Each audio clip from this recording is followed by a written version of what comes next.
عليه وسلموا تسليما. اللهم صل على محمد وعلى آل محمد كما صليت على إبراهيم وعلى آل إبراهيم إنك حميد مجيد. اللهم بارك على محمد وعلى آل محمد كما باركت على إبراهيم وعلى آل إبراهيم إنك حميد مجيد. سبحانك لا علم لنا إلا ما علمتنا إنك أنت العليم الحكيم. আলহামদুলিল্লাহ, আল্লাহ রব্বুল আলামিনের নাজিলা কোটি শুকরিয়া যে মহান রব্বুল আলামিন আপনাকে আমাকে দয়া ও মায়া করে মহাব্বত করে পবিত্র জুমার নামাজ আদায় করার উদ্দেশ্যে আল্লাহ পাকের ঘর, শ্রেষ্ঠ ঘর মসজিদে আসা ও বসার তৌফিক প্রদান করেছে। এজন্য দিল থেকে হৃদয় প্রাণ উজাড় করে মুসলমানের আওয়াজে, মুমিনের কণ্ঠে কালিমাতুশ শুকুর সকলেই বলি আলহামদুলিল্লাহ। বান্দা শুকরিয়া আদায় করলে আল্লাহ বান্দার প্রতি খুশি হয়, বান্দাকে আল্লাহ পাক নিয়ামত দেন। আল্লাহ পাক আমাদেরকে অগণিত নিয়ামত দান করছেন, যে নিয়ামত আমরা গণনা করে শেষ করতে পারবো না, গণনা করা সম্ভব না। তো আল্লাহ পাক অগণিত নিয়ামতের মধ্যে আমাদেরকে আল্লাহ মুসলিম হিসাবে গণ্য করছেন। মুসলিম হওয়াটাও এটা ভাগ্যের ব্যাপার। আমরা মুসলমান, আমাদের একটা পরিচয় আছে। আমি মুসলমান, আমার একটা পরিচয় আছে, আর মুসলমানের একটা ইতিহাস আছে। আমি কিভাবে মুসলমান হলাম তার একটা ইতিহাসও আছে।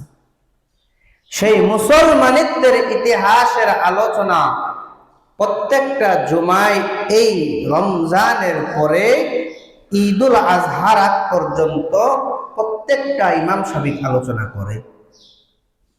সেটা কি? ঈদুল ফিতরের পরে একটা ঈদ আছে, ঈদুল আজহা, আমরা যাকে বলি কুরবানির ঈদ, ঠিক না? এই কুরবানি ঈদের পিছনে অনেক বড় একটা ইতিহাস লুকানো আছে, হজের ইতিহাস লুকানো আছে। এই কুরবানি, এই হজ কিভাবে আসলো, কার মাধ্যমে আসলো? এই মুসলমানদের মাধ্যমে হজ কুরবানি আসলো। আর আসলো যার মাধ্যমে, সে হলো ইব্রাহিম আলাইহিস সালামের মাধ্যমে। ইব্রাহিম আলাইহিস সালাম ছিল জাতির পিতা, মুসলমান জাতির পিতা। জাতির পিতা ইব্রাহিম আলাইহিস সালাম, যে ইব্রাহিম আলাইহিস সালামকে আল্লাহ অগণিত পরীক্ষা দিয়েছেন। ইব্রাহিম আলাইহিস সালাম দুনিয়াতে আসার আগেই ইব্রাহিম আলাইহিস সালামের পরীক্ষা আল্লাহ নেওয়া শুরু করছেন। এখনো দুনিয়াতে আসেন নাই, কিন্তু পরীক্ষা শুরু হয়ে গেছে। কেমন ভাবে? ইব্রাহিম আলাইহিস সালামকে আল্লাহ পাক ইরাকে বাবেল শহরে জন্ম দিয়া পাঠাইছেন। বাবার নাম আজর, কিতাবের মধ্যে তারিখ ও বলা হয়। বয়ানের মাঝখানে বললেন না, লাস্টে বলবে সবসময়, এটা এমন একটা মাসালা, বুঝছেন? দোয়া করবেন ইনশাআল্লাহ। ওই তারিখের পরে আল্লাহ ইব্রাহিম আলাইহিস সালামকে জন্ম দিয়া পাঠাইলেন। আর যে এলাকার মধ্যে পাঠাইলেন, সেই এলাকার নাম ছিল বাবেল শহর। দেশটা ছিল কি? ইরাক বর্তমানে। আর ওই বাবেল শহরের মধ্যে একজন জালেম বাদশা ছিল, যার নাম ছিল নমরুদ। নমরুদের নাম শুনছেন? নমরুদ বিশ্ব বাটপার। কত বড় বাটপার, যাকে আল্লাহ বাদশাহী দান করছে, ক্ষমতা দিছে, সে দেশ চালায়, একজন প্রধানমন্ত্রী, কিন্তু ক্ষমতার মসনদে বৈশা ক্ষমতা চালায়, দেশটা চালায়, জনগণ চালায়। চালাইতে চালাইতে তার মনের মধ্যে শখ জাগছে, আমি দেশ চালাই, তা আমার মন চায় আমি খোদা হইতাম। নাউজুবিল্লাহ। আমার মন চায় আমি কি হইতাম? খোদা হইতাম। খোদা হইবার মন চায়। যে আল্লাহ তাকে এই আসনে বসাইছে, সে আল্লাহর উপর সে মাপদরি করে কয় আমার মন চায় আমিও খোদা হইতাম। এজন্য তার মন্ত্রী পরিষদ নিয়ে বৈশা সমস্ত মন্ত্রীদেরকে বলতেছে যে দেহ, তোমরা তো আমার প্রধানমন্ত্রী মানো, কিন্তু আমার মনে মনে একটা আশা, আমি যদি খোদা হইতাম, আমার খোদা হওয়ার শখ। আর নেতার পিছনে কিছু গুরাইন্না ফাটি থাকে না, গুরাইন্না ফাটি, এদের এক অঞ্চলের ভাষায় কয় সামসা। সামসা বুঝেন? নেতার পিছনে কিছু গুরাইন্না ফাটি থাকে, এদের কয় সামসা। ওই জায়গায় ওই নেতা ওই নমরুদের পিছনে কিছু ঘুরাইন্না ফাটি আছে, এটা কয় সামসা।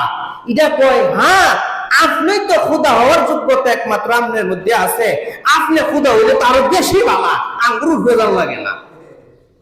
কত বড় বাটপারে বুদ্ধি! আপনি খোদা হইলে তো আরো বেশি বালা, কারণ খোদা হওয়ার যোগ্যতা আপনার মধ্যে আছে। এমন কিছু মানুষ আছে আমাদের সমাজে, ফামদা ফুলায় আলা আছে না? দেখেন কইব কি আমার তো মন চায় মেম্বার হইতাম, পরে দেখেন আপনি মেম্বার হইতে মন চায়, আমিও তো দেখি আপনার মতো লোক যোগ্য লোক এই ওয়ার্ডে নাই, পরে দাঁড় করে সবাই উঠাইয়া হে আর হয়ে পড়ছে, শেষে বুট করে না করে গিয়ে দেহে তার আন্ডারে বুট মাত্র একটা, হিসাবে বুট একটা দেহে, হিসাবে বুট যেহেতু একটা, যারা তারে ঘুরাইয়া উঠাইছে এরাই তারে বুট দিছে না, তার বুট তাড়িয়ে দিছে, গড়ের পরিবারে বুট দিছে না। এমন ঘুরাইন্না ফাটি আছে না? আছে। ওই জায়গায় বুঝে ঘুরাইন্না ফাটি, তারা ঘুরাইয়া বলতেছে কি আমনেরই মনে হয় আমনের মধ্যে খোদা হওয়ার যোগ্যতা বুঝা যায়, আমনে খোদা হয়ে যায়। হ্যাঁ, খোদার মসনদে বইয়া খোদা দাবিদার আনা রব্বুক, আমি হইলাম খোদা, তোমরা আমারে খোদা মানো। সবাই তারে খোদা মানছে। সামনে এসে বলেন, সবাই যখন তারে খোদা মানে, এর খোদাগিরি হে সালা। এর মধ্য থেকে একদিন রাতের বেলা এই নমরুদে স্বপ্নে দেখতেছে একজন সুদর্শন একজন বালক, এমন সুন্দর একজন বালক, ওই বালকটা একদিকে পশ্চিম দিক থেকে আগমন করছে। কোন ইতিহাসবিদ বলেন আসমান থেকে আগমন করছে, ডাইরেক্ট আইসা তার রাজ্যের মধ্যে প্রবেশ করলো। আর নমরুদের কপাল বরাবর একটা দিল ঘুষি, তার সিংহাসন থেকে ফালাইয়া দিল।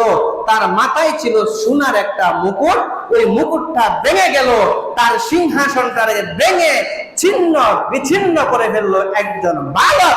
এই স্বপ্ন নমরুদ রাতের বেলা দেখতেছে। এমন একটা স্বপ্ন যদি আপনি দেখেন, আপনার ভয় লাগতো না? আমরাও কিন্তু অনেক সময় স্বপ্ন দেখে বিপদ হইয়া যাই।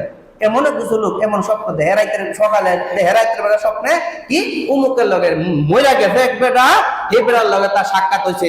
সকালবেলা ওইটা কবো রে, আমি তো দেখছি উমুক মারা গেছে, হ্যাঁ আমার রাতের বেলা স্বপ্নে ডাকছে।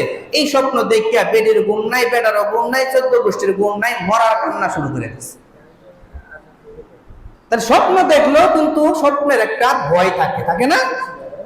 ওই নমরুদ যখন একটা স্বপ্ন দেখছে রাতের বেলা তার সিংহাসনটা ভেঙে ফেলছে, তারে একটা ঘুষি দিছে, তার সোনার মুকুটটা ভেঙে ফেলছে, এটা দেখা নমরুদের রাতের বেলা আর ঘুম নাই।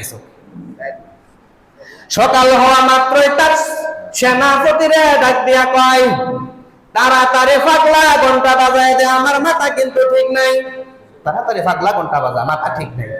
সেনাপতি কো আজকে এত তাড়াতাড়ি পাগলা ঘন্টা বাজা বের কই করে? কারণ জরুরি কোনো এলান হইলে, জরুরি কোনো বার্তা যদি হয়, তখন একটা পাগলা ঘন্টা আছে, এটা বাজাইলে সমস্ত মানুষ একত্রিত হয়ে যাইতো। তখন পাগলা ঘন্টা যখন বাজায় দিল, সমস্ত মন্ত্রী, যত নেতা খেতা আছে, যত জনগণ আছে, সমস্ত জনগণ নমরুদের দরবারে হাজির হয়ে গেল।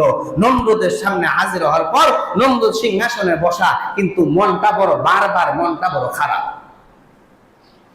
মন্ত্রী পরিষদ তাকে প্রশ্ন করে কয়, আমাদের রাজা ও আমাদের খোদা, আপনার মনটা কেন খারাপ?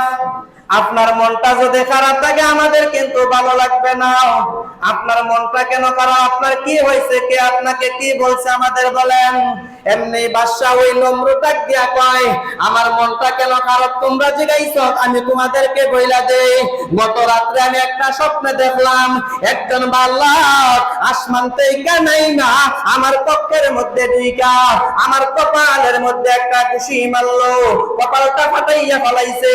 আমার মাথায় যে সোনার মুকুট, এই মুকুটটা সে ভেঙে ফেললো, আমার সিংহাসনটা সে ভেঙে ফেললো।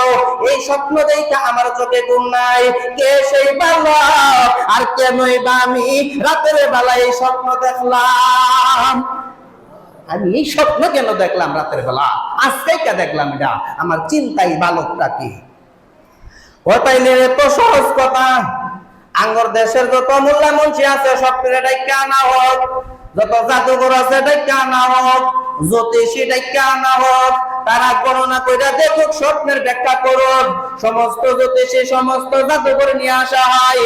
তারা যখন ব্যাখ্যা করে, বিশ্লেষণ করে, স্বপ্নের ব্যাখ্যা করতে যায় কয় এটা হুদাহুদি স্বপ্ন, এটা কিছু না, আপনি টেনশন কইরেন না, এমন কোন বালক আইতো না বা এমন কোন বালক নাই, এটা আপনার মনের একটা দুশ্চিন্তা, আপনি নিশ্চিন্তা ঘুমাইতে পারেন।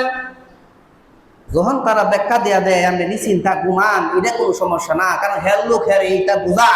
এমনি ওই জায়গার মধ্যে একজন মুরব্বী, ওই মুরব্বী কয় না রে না রে না, ওইছে না রে ওইছে না, না রে না রে না, ওইছে না রে ওইছে না। এই কথাটা যখন নমরুদের কানের মধ্যে যায়, নমরুদ বলে ওই মুরব্বী কি কয়? ওই মুরব্বী বলে ওইছে না রে ওইছে না, না রে না রে ওইছে না। এমনি ডাক দিয়া কয় মুরব্বী ডাকে না, এমনি মন্ত্রী পরিষদের লোকজন ডাক দিয়া কয় আমরা যাব না, এইটা হইলো আঙ্গর বিরোধী দলের লোক, আমরা সবাই আপনারে খুদা মানি, কিন্তু এই মুরব্বী এমন গাওরা, এ আপনারে কিন্তু খুদা মানে না, এ আপনার বিরুদ্ধে চলে, এ লেগেই কইতাছে হইছে না রে হইছে না। এ আপনারে খুদা মানে না, আমরা তো খুদা মানি, এ আমাদের বিরুদ্ধে লোক, লেগে চক্রান্ত করতেছে। নমরুদে কয় না না, আমার মন কিন্তু শান্তি পাই না, এর কথাটার মধ্যে কোনো না কোনো রহস্য আছে, এরা আমার কাছে লয়াও। ওই মুরব্বীরে যখন নমরুদের কাছে আনা হয়, ডাক দিয়া কয় তুমি কেন বললা হইছে না রে হইছে না? এমনি মুরব্বী ডাক দিয়া কয় নমরুদ, এরা যে ব্যাখ্যা করছে এই ব্যাখ্যা কিন্তু হইছে না, আমি ব্যাখ্যাটা কইরা যাই, আল্লাহ এমন একজন বালক পাঠাইব যে বালক তোর মতন বন্ধ খুদারে ধ্বংস করব। এমন একজন বালক আল্লাহ পাঠাইব যে তোর মতন বন্ড, তোর মতন খুদা দাবিদার নমরুদ রে আল্লাহ ধ্বংস করবে। এমন একজন বালক আল্লাহর পক্ষ থেকে আল্লাহ জমিনে পাঠাইব। এই কথা শুনে নমরুদের তো মনের মধ্যে আরো চিন্তা, তোরারে আমি টিহাদা ভালি, তোরা স্বপ্নের ব্যাখ্যা করতালে না। মুরব্বী কিন্তু কইরাছে আসলে একজন আইব, কারণ হে যে বাটপার মনে মনে জানা, কারণ হে যে খুদা না হে কিন্তু জানে, খুদার বাপ ধরছে, তাইলে একজন খুদা উঠে আছে, হে কি জানে না? হে জানে না, জানে একজন উঠে আছে, এটা তো জানা। এলাকা তার কথাটা বিশ্বাস হয়, যেহেতু আমি নকল খুদা, আসল খুদা একজন লোক ফারাইয়া দিব, এটা মনে হয় হবে। তবে ডাক দিয়া কয় ও মুরব্বী, ওই ছেলেটা কি আইছেনি? আইছেনি না আইছে না এটা আমি জানি না, কিন্তু একজন বালক আল্লাহ পাঠাইব যে তোমার ধ্বংস করে দিব, তোমার খুদাগিরি ধ্বংস করব, তোমার মূর্তি পূজারি ধ্বংস করে দিব। এমনি তার বাহিনী যারা আছেন গণক, এরা নতুন কইরা গণনা করে দেন, যেই যুবকটার কথা মুরব্বী কইছে, এই যুবকটা কি দুনিয়াতে আইছে না এখন আবার প্রস্তুতি গ্রহণ করতেছে?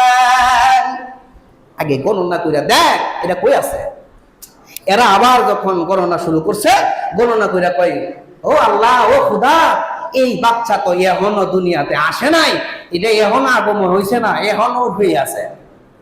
এখন কই আছে? উঠে আছে। যখন কইছে এখন আইছে না, তো নমরুদে কয় যেহেতু মৌলবী আইছে না আর আবার দরকার নাই, যেহেতু এখন আইছে না তে আওয়ার দরকার নাই, কেন মৌলবী আইয়া ফেতনা সৃষ্টি করবো, হে আইয়া আর উল্টা পাল্টা ফতুয়া দিব, আইয়া উল্টা পাল্টা কথা কইব, বেজাল লাগবে, দরকার নাই, মৌলবীর আওয়ারই দরকার নেই। এমন কিছু লোক আমাদের সমাজের মধ্যেও কিন্তু আছে, কিছু কিছু কাজের মধ্যে মৌলবী তালাশ করে না, কয় মৌলবী দরকার নাই, কারণ মৌলবী আইলে বিপদ ঘটাইব। হইতো না, যে মৌলবী যদি আয়ে তাইলে বিপদ করবো, রাগ করে 3 তালাক দেয়ালছে। হেরা সিফাদা কয় মৌলবীরে ডাক দিস না, মৌলবী আইলে কইব তালাক হয়ে গেছে গা। সুবিধাবাদ জিন্দাবাদ। তালাক দেয়ালছে রাগ করে, এখন মৌলবী দরকার নাই। ইমাম সাহেবরে, মুফতি সাহেবরে, মুহাদ্দিস রাখতে তো কইব তালাক হয়ে গেছে গা। এখন হেরা নিজেরা ফতোয়া তালাশ কইরা কই রাগ কইরা বউ তালাক দিলে তালাক হইতো না, হুজুর আইনা ফিতনা সৃষ্টি করা দরকার নেই। এমন হয় না? হয় না?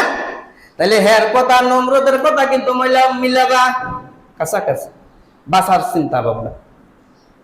কিন্তু আমরা কিন্তু নগদ কিছু আবিষ্কার করে লাই। মৌলবীরে তালাশ করি না, মৌলবী দরকার নাই। মৌলবী থাকবো মসজিদ, মৌলবী থাকবো মিম্বার, মৌলবী থাকবো জায়নামাজ, মৌলবী বয়ে থাকবো তসবিহ লইয়া। মৌলবীর সংসদ যাওয়ার দরকার নাই, মৌলবীর দেশ চালাইবার দরকার নাই, মৌলবী মেম্বার হওয়ার দরকার নাই, মৌলবী চেয়ারম্যান হওয়ার দরকার নাই।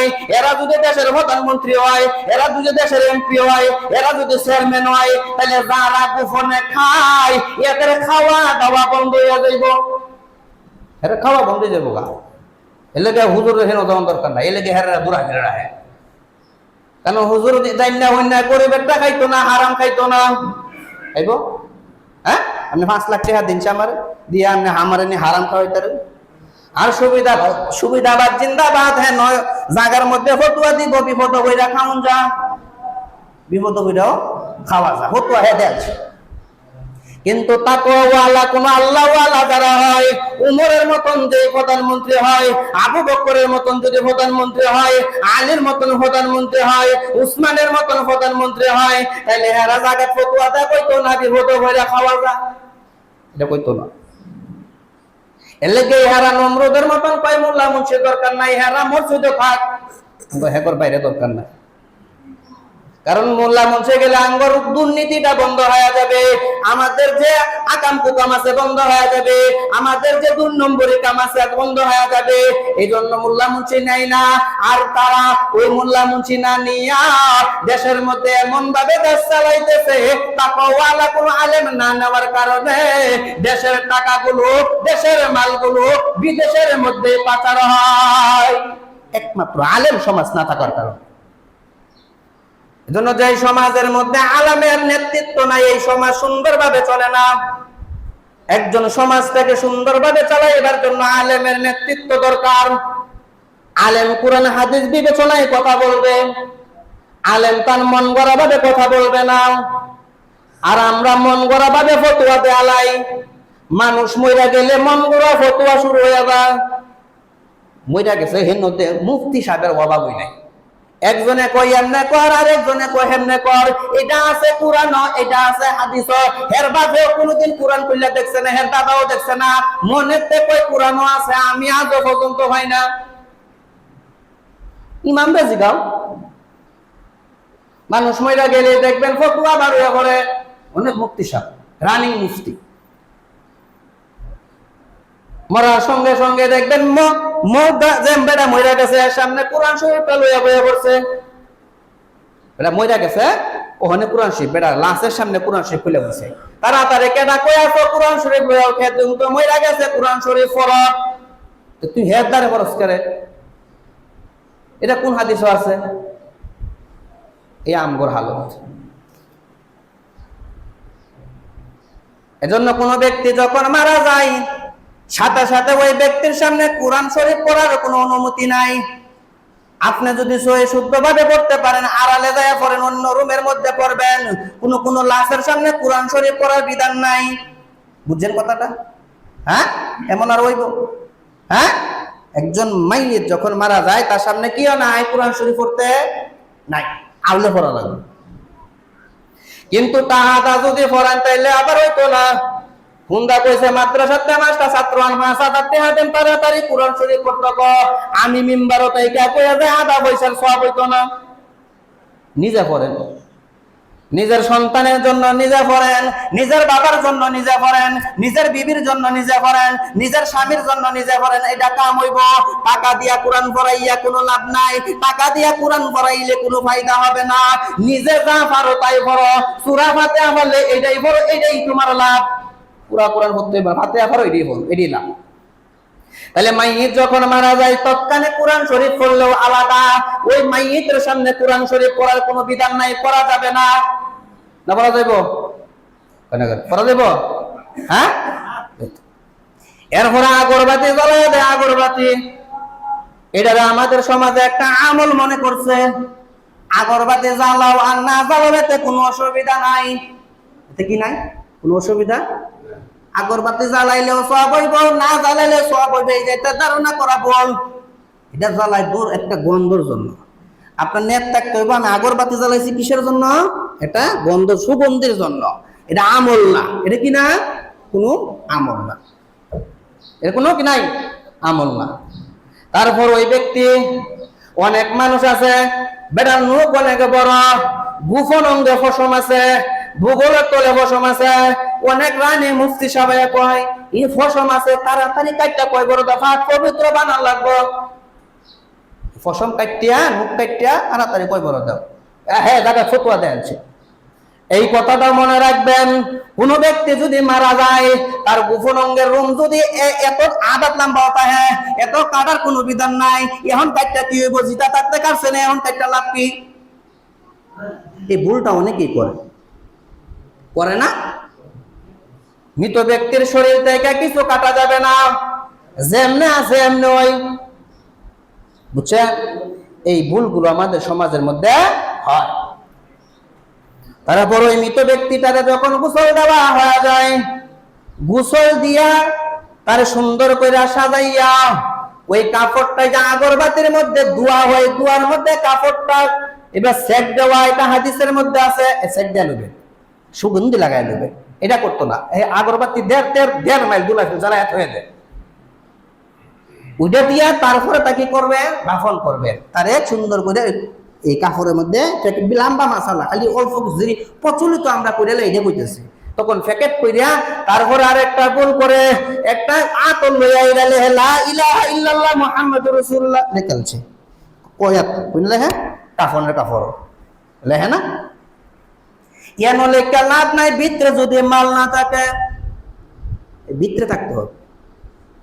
আমি 1000 বার কাফনের কাপড় লেখা কোনো লাভ নাই, কুরআন শরীফ লগে দেয়া দিলেও কাম হইতো না যদি ভিতরে না থাকে, ভিতরে থাকতে হবে। তাহলে এটা হলো একটা প্রচলিত বেদাত, যারা কাফনের মধ্যে লা ইলাহা ইল্লাল্লাহ এটা আছে যাবে লেখে, কিছু লেখার দরকার নাই। আপনি কাফনের মধ্যে শুধু আতরটা লাগাইয়া দিবেন, সুগন্ধি লাগাইয়া দিবেন, গন্ধ যেন ছড়াই এমন ভাবে আতর গুলো তার কাফনের মধ্যে দিতে থাকবেন, নাকের মধ্যে কানের মধ্যে তুলা লাগাইয়া দিবেন,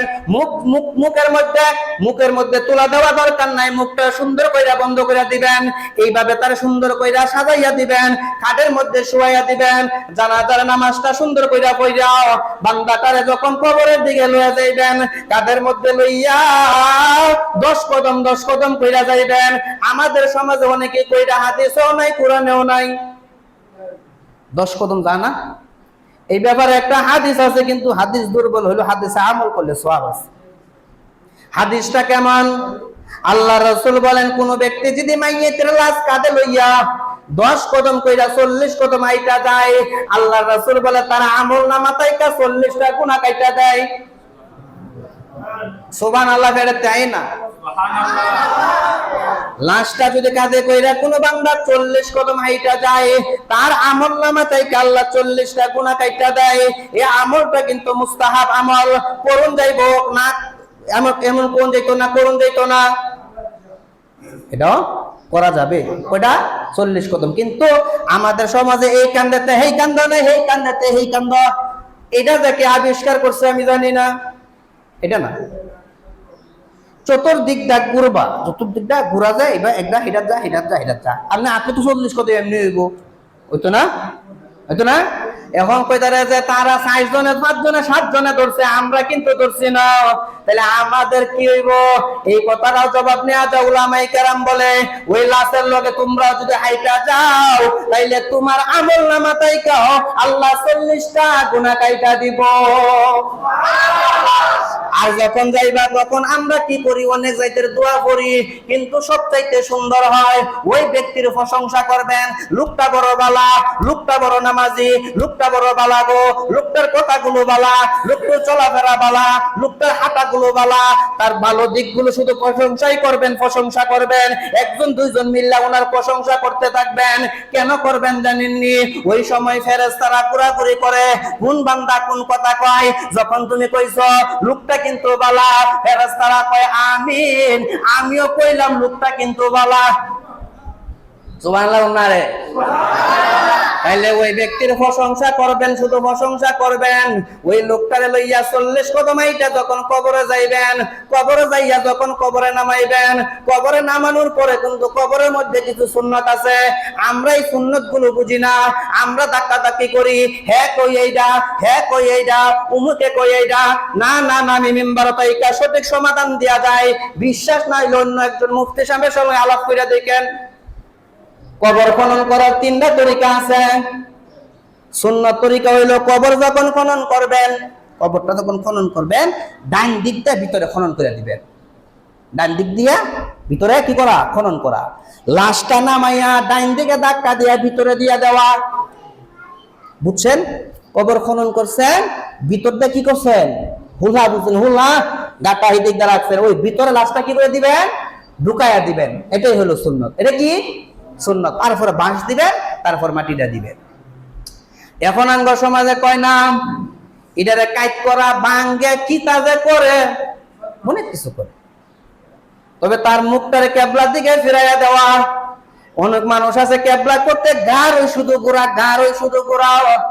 গার ঘোরানোর দরকার নাই, বুঝাইলে তার বডি সহ ঘুরাইয়া দিবেন। বাম সাইডে যে দেওয়াল আছে, মাটি আছে, ওই মাটির সাথে তার বডিটা লাগাইয়া তার কেবলা মুখী করে দিবেন।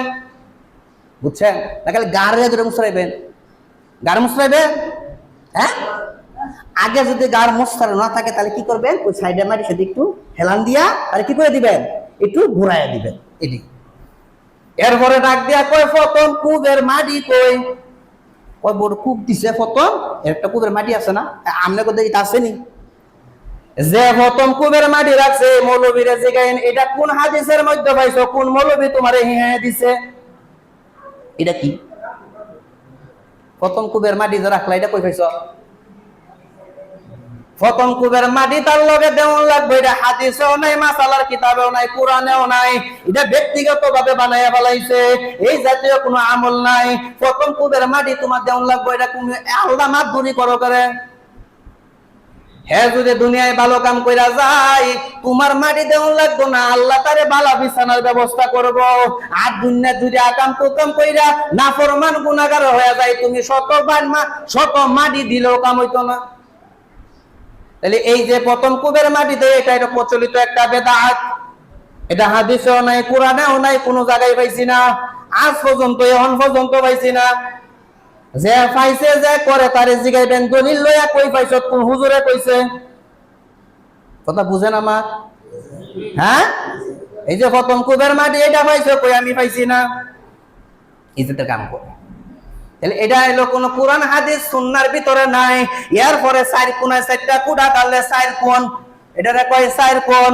সূরা কাফিরুন, সূরা ইখলাস, সূরা ফালাক, সূরা নাস, 4 কোণাত কইরা পরে টান্ডা তুলে বা গাইরা থয়। এটা কোনো হাদিসেও নাই, কোরআনেও নাই, কোনো আলেমও কইছে না। এই জাতের আমল যে চাচারা বাবারা ভাইয়েরা কই পাইছে আমি জানি না। এই আমল কই পাইছে? কি ফায়দা, কি লাভ? খুঁড়া দেন, বেড়া দেওয়ার লাগিয়া খুঁড়া দেন। খুঁড়া দেবেন কে লাগিয়া? বেড়ার লাগিয়া। এটা দিন বেড়া দেওয়ার লাগিয়া 4 কোণায় খুঁড়া দেন। কিন্তু কাফিরুন ইখলাস ফালাক কইরা যদি এত আমল হইতো, আমরা তো কইলাম হইলে, আমরা কইলাম নইলে, হ্যাঁ কইলাম নইলে। এই প্রচলিত জিনিসগুলো আমরা আবিষ্কার করে লইছি। এরপরে যখন ওই খুঁড়ার মধ্যে আমল করে, আমল কোন কোরআন সুন্নাহর মধ্যে নাই, এটা ব্যক্তিগত বানাইছে। এরপরে খেজুরের ডাল দেয়, খেজুরের একটা ডাল। এই খেজুরের ডালের হাদিসটা আল্লাহ রাসূল কিভাবে আনছেন? যে একজন একটা কবরের মধ্যে আযাব দেখা আল্লাহ রাসূল খেজুরের ডাল ফাইদা দিছিলেন, ওই কবরে দিছিলেন, আযাব রাসূল দেইকা পরে দিছিলেন। তাহলে এটা আমনেতেন করে আল্লাহ রাসূল কইছে তুমি দাও, আল্লাহ রাসূল কইছে এই কথা যে তুমিও দেও খেজুরে ডাল খাইয়া। হে হলো বদমাশের হেডমাস্টার আছেন, হের করো যদি খেজুর গাছও লাগায় দাও কোনো কাম হইতো না। আর যদি বালা দেয় খেজুরের ডাল লাগতো না, এমনি জান্নাতের বাগান হয়ে যাবে কবর। তাহলে খেজুরের ডাল দিয়া যারা আমল করে এটাও কিন্তু প্রচলিত একটা বেদাত, এটা কোনো জায়গার মধ্যে নাই। তারপরে আছে একটা ওই কবরের মধ্যে সরিষার দানা দেয়, কেলাই দেয়, ধান দেয়, ফসল করা শুরু করে দেয়। এমন হয় সরিষার দানা, আমি 25 শেষ করে দেন। সরিষার দানা দেয়, কেলাই দেয়, ধান দেয়, এটা কি কোরআন সুন্নাহর মধ্যে নাই, হাদিস কোরআনও নাই, কোনো মাসালার কিতাবের মধ্যেও এটাও আছে নাই।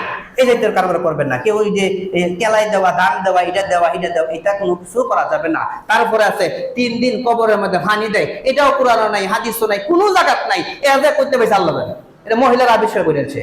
এই কবরের মধ্যে পানি দেওয়ার বিধানও নাই, এটা হুদাই কোনো ফায়দা নাই এর মধ্যে। যদি কবর ধুলাবালি হয়ে যায়, এমন যদি মাটি উড়িয়ে দিতেছে গা, বালু বেশি হয়ে গেছে, তখন পানি দিয়ে এটা থামাইয়া দেওয়া, এটা কিন্তু আমলের মধ্যে এটা নাই। তারপরে কবর দেওয়ার পরে বলে কবরটা ছেড়ে দাও, কবর ছেড়ে দাও, প্রশ্ন হবে, সওয়াল জবাব হবে। এটা আরো আমি গতকালকে হাদিস, বুখারীর হাদিস, মুসলিম দাউদ শরীফের হাদিস তালিমে পড়ে শোনায় দিছি যে রাসূল সাল্লাল্লাহু আলাইহি সাল্লাম বলছেন, কবর যখন দেওয়া হয়, কবরের পাশে তোমরা দাঁড়াইয়া সূরা পড়বা, তেলাওয়াত করবা, জিকির করবা, নসিহত করবা, ওয়াজ করবা। কারণ ওই জায়গার মধ্যে দাঁড়াইয়া তোমরা দোয়া করতে থাকবা, যেই ব্যক্তিটাকে কবরের মধ্যে রাখা হয়েছে আল্লাহ যেন তার প্রশ্নের জবাবগুলো সহজ করে, এজন্য জায়গার মধ্যে দাঁড়াইয়া তোমরা দোয়া করবা। আল্লাহ রাসূল খাদিজাতুল কুবরার কবরের পাশে দাঁড়ায় রইছেন। সাহাবাই আমর ইবনে হাব সে বলতেছিল আমার সাথীদেরকে, আমি যখন মারা যাব আমার কবরে তোমরা দাফন করার পরে একটা উট জব দিয়া এর উটের গোশত বন্টন করতে যতটুকু সময় লাগে ততটুকু সময় তোমরা আমার কবরের পাশে দাঁড়ায় থাকবা। তাইলে আমরা কোনদিন এই কথা বলবো কবর সারা ফুতে যারা আছেন বাপের কবর দিয়া ফুত ওই জায়গায় দাঁড়ায় থাকবেন, ফুলারে কবর দিয়া বাপ দাঁড়ায় থাকবেন, বন্ধুর কবরের পাশে দাঁড়ায় থাকবেন, মহল্লার বন্ধুর মহাব্বতের লোক স্বামী তার স্ত্রীর কবরের পাশে দাঁড়ায় থাকবেন, দাঁড়ায় থাকে চোখের পানি ফেলা ওই জায়গার মধ্যে আল্লাহর কাছে দোয়া করবেন, আল্লাহ যেন তারা কি করে দেয়, সহজ করে দেয়। তারপরে আমরা করে 3 দিন 4 দিন 40 লিল্লাহ, আর অনেক বেদাত। এই 3 দিন 40 এটা কোরআন হাদিস সমর্থন করে না। এই জিনিসটা কইরা কোনো ফায়দা হবে না, হতে পারে না। অতএব যারা 3 দিন 40 করেন, আমি আজকে আপনাদের মসজিদে বইলা যাই, আমরাও এই জাতীয় ফাঁপে পড়ে অনেক সময় যাওয়া লাগে আঙ্গরে নেন জোর কইরা, কিন্তু সঠিকটা বুঝেন। আপনি 3 দিন 40 করবেন কে, আরো কি সময় নাই? আপনি মেহমানদারি করবেন, অন্যান্য সময়ে করবেন। 3 দিন অথবা 40 কোন সাব্যস্ত টাইম যদি বরাদ্দ করেন তাহলে এটা হবে বেদাত, এটা জায়েজ হবে না, এটা খাওয়াও জায়েজ হবে না। অতএব যারা এই জাতীয় কাজ করেন বা কইরা বলেছেন আগে, এটা ভুলের মধ্যে ছিলেন, সামনে এই জিনিসগুলো সংশোধন করবেন। আর না হয় এই যে লিল্লাহ বা 40 যে কিভাবে কি করবেন, আমার সাথে দয়া করে আপনারা পরামর্শ করবেন, আমারা জিজ্ঞেস করবেন, আমি আপনাদেরকে সুন্দর করে বুঝায় বলে দেব ইনশাআল্লাহ। আল্লাহ আমাদের বুঝা তৌফিক দান করুক, সকলে বলে আমিন। আর ইব্রাহিম আলাইহিস সালামের যে কথাটা বলছিলাম, ওই কথাটা সামনের জুমায় কুরবানি পর্যন্ত ইতিহাস যত কয়টা জুমা লাগে ইনশাআল্লাহ ধারাবাহিকভাবে আমি আলোচনা করব ইনশাআল্লাহ। আল্লাহ বুঝা তৌফিক দান করুক, সকলে বলে আমিন। আর বেতনের কাছে করুন।